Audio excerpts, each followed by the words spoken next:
Cantik Itu Luka, karya Eka Kurniawan, tahun 2002. Bagian 1, halaman 26. Siapa kau? Tanya Dewi Ayu. Panggil aku Sodanco, kata si lelaki tua. Aku kedinginan. Izinkanlah sejenak di depan tungkumu. Rosinah menilainya dengan sedikit rasional. Mungkin ia benar-benar seorang Sodanco. Di masa lalu memimpin sebuah Sodan. Mungkin di Daidan Halimunda dan ia memberontak pada Jepang sebelum melarikan diri ke hutan. Ia mungkin terjebak di sana selama bertahun-tahun dan tak pernah tahu bahwa Jepang dan Belanda telah lama pergi dan kita punya republik dengan bendera dan lagu kebangsaan sendiri. Rosinah memberinya sarapan pagi dengan pandangan penuh rasa haru. Sedikit penghormatan yang berlebihan. Tapi Dewi Ayu memandangnya dengan sedikit kecurigaan. Bertanya-tanya apakah ia pangeran yang ditunggu anak gadisnya setiap malam dan boleh jadi laki-laki inilah yang mengajarinya bercinta. Laki-laki itu tampaknya lebih dari 70 tahun. Telah impoten bertahun-tahun lalu. Dan dengan begitu Dewi Ayu menepis pikiran buruknya. Ia bahkan mengundangnya untuk tinggal di rumah itu. Sebab masih ada kamar kosong. Dan laki-laki itu tampaknya telah kehilangan hubungan dengan dunia yang sesungguhnya. Sang Sodanco yang memang kebingungan dengan keadaan dirinya. Menurut itu adalah hari Selasa, 3 bulan setelah kebangkitan Dewi Ayu dari kematian. Hari ketika mereka menemukan si cantik terkapar di kamarnya dalam keadaan menyedihkan. Ibunya dibantu Rosinah mencoba membantunya berdiri, membaringkannya di atas tempat tidur. Sang Sodanco tiba-tiba muncul di belakang mereka dan berkata, "Lihat perutnya, ia hamil, hampir 3 bulan." Dengan tak percaya, Dewi Ayu memandang si cantik dengan tatapan yang bukan lagi menampilkan kebingungan namun kemarahan yang tak terkendali oleh ketidaktahuannya. Lalu bertanya, "Dengan cara apa kau hamil? Seperti bagaimana kau hamil 4 kali?" Kata si cantik. "Buka pakaian dan bercinta dengan lelaki." Bagian 2, halaman 27-30. Sesuatu yang aneh pasti telah terjadi. Sebab suatu malam ia dipaksa untuk mengawini Dewi Ayu. Ia tengah tidur mendengkur ketika sebuah mobil kolibri berhenti di depan rumahnya. Dan suara mesinnya yang mendengus-dengus di tengah malam buta cukup untuk membuatnya terbangun. Lelaki tua itu, Magedik, belum juga terbebas dari rasa terkejut. Ketika kejutan berikutnya datang seperti topan badai. Seorang jawara turun dari mobil itu. Dengan golok terayun-ayun di pinggangnya.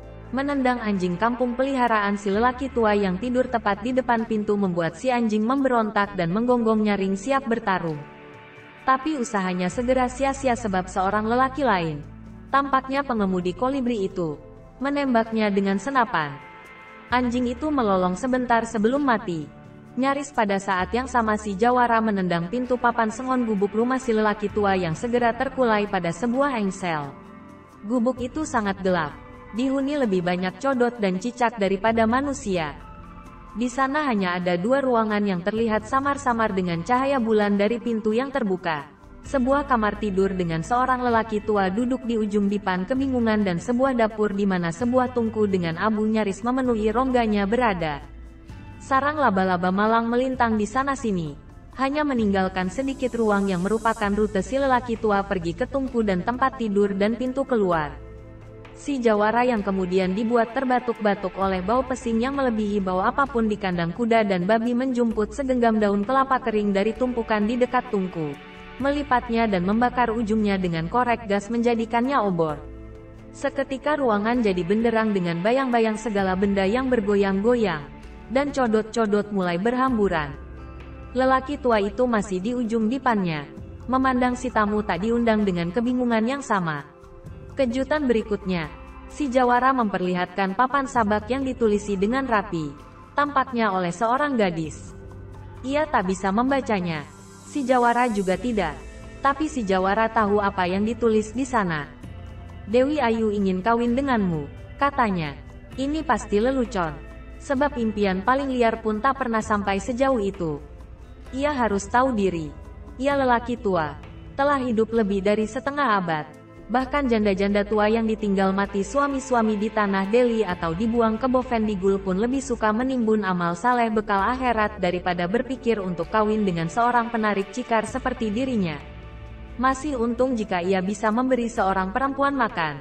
Ia bahkan nyaris lupa bagaimana menyetubuhi mereka. Sebab terakhir kali ia pergi ke tempat pelacuran adalah bertahun-tahun lalu. Dan terakhir kali ia melakukannya sendiri. Dengan tangan juga bertahun-tahun lalu. Maka dengan keluguan lelaki kampungannya ia berkata pada si jawara itu, "Aku bahkan tak yakin bisa memerawaninya. Tak masalah apakah kau atau kemaluan anjing yang akan memerawaninya. Ia ingin kawin denganmu," kata si jawara galak.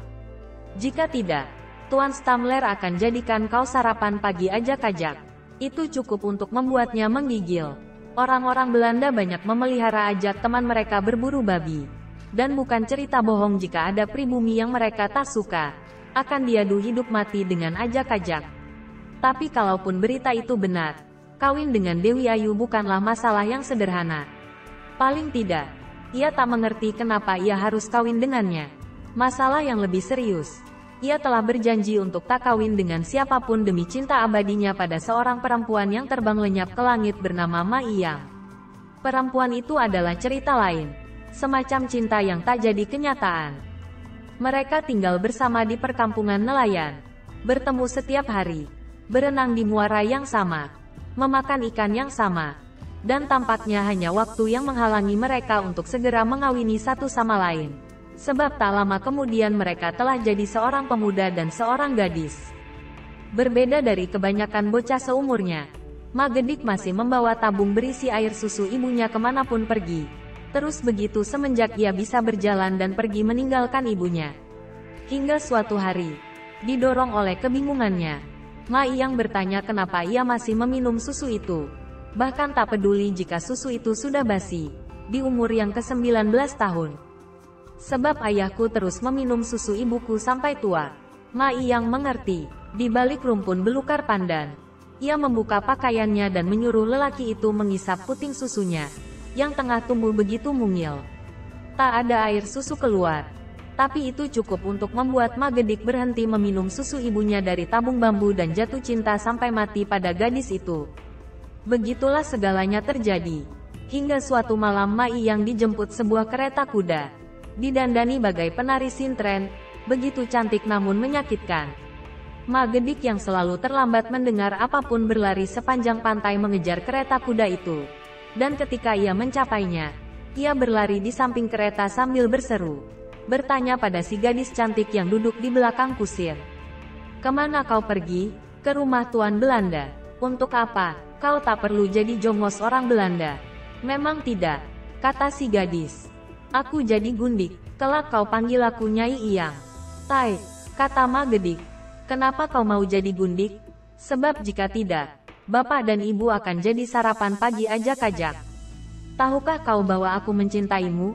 "Tahu." Ia terus berlari di samping kereta kuda. Mereka berdua, pemuda dan gadis itu, menangis bersama oleh perpisahan yang menyakitkan itu. Disaksikan kusir yang memandang mereka dengan kebingungan.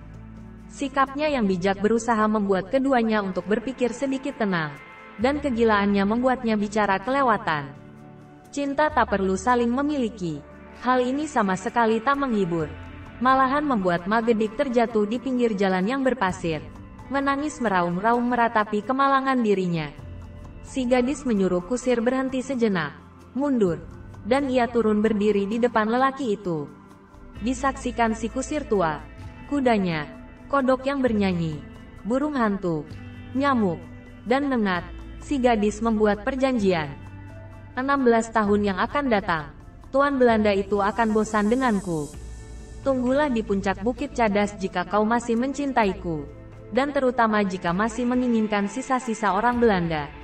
Setelah itu mereka tak pernah bertemu, dan tak pernah ada kabar berita pula.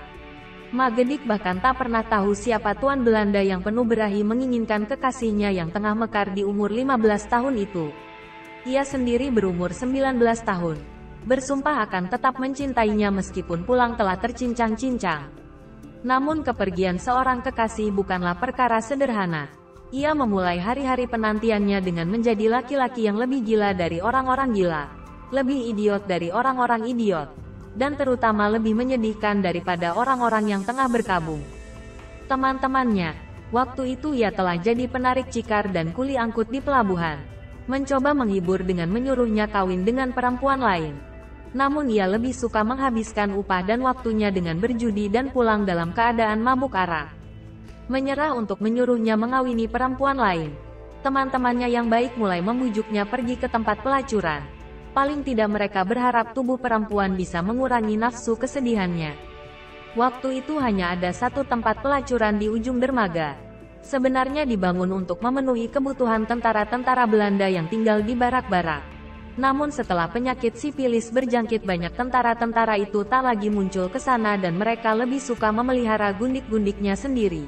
Hingga tempat pelacuran itu kemudian mulai didatangi buruh-buruh pelabuhan. Kawin atau ke tempat pelacuran, itu sama-sama pengkhianatan, kata Ma Gedik keras kepala. Namun 1 minggu kemudian, dalam keadaan mabuk dan setengah sadar, teman-temannya menyeret lelaki itu ke tempat pelacuran tersebut dan ia menghabiskan upah 1 harinya untuk tempat tidur dan seorang perempuan gembrot dengan lubang kemaluan sebesar liang tikus.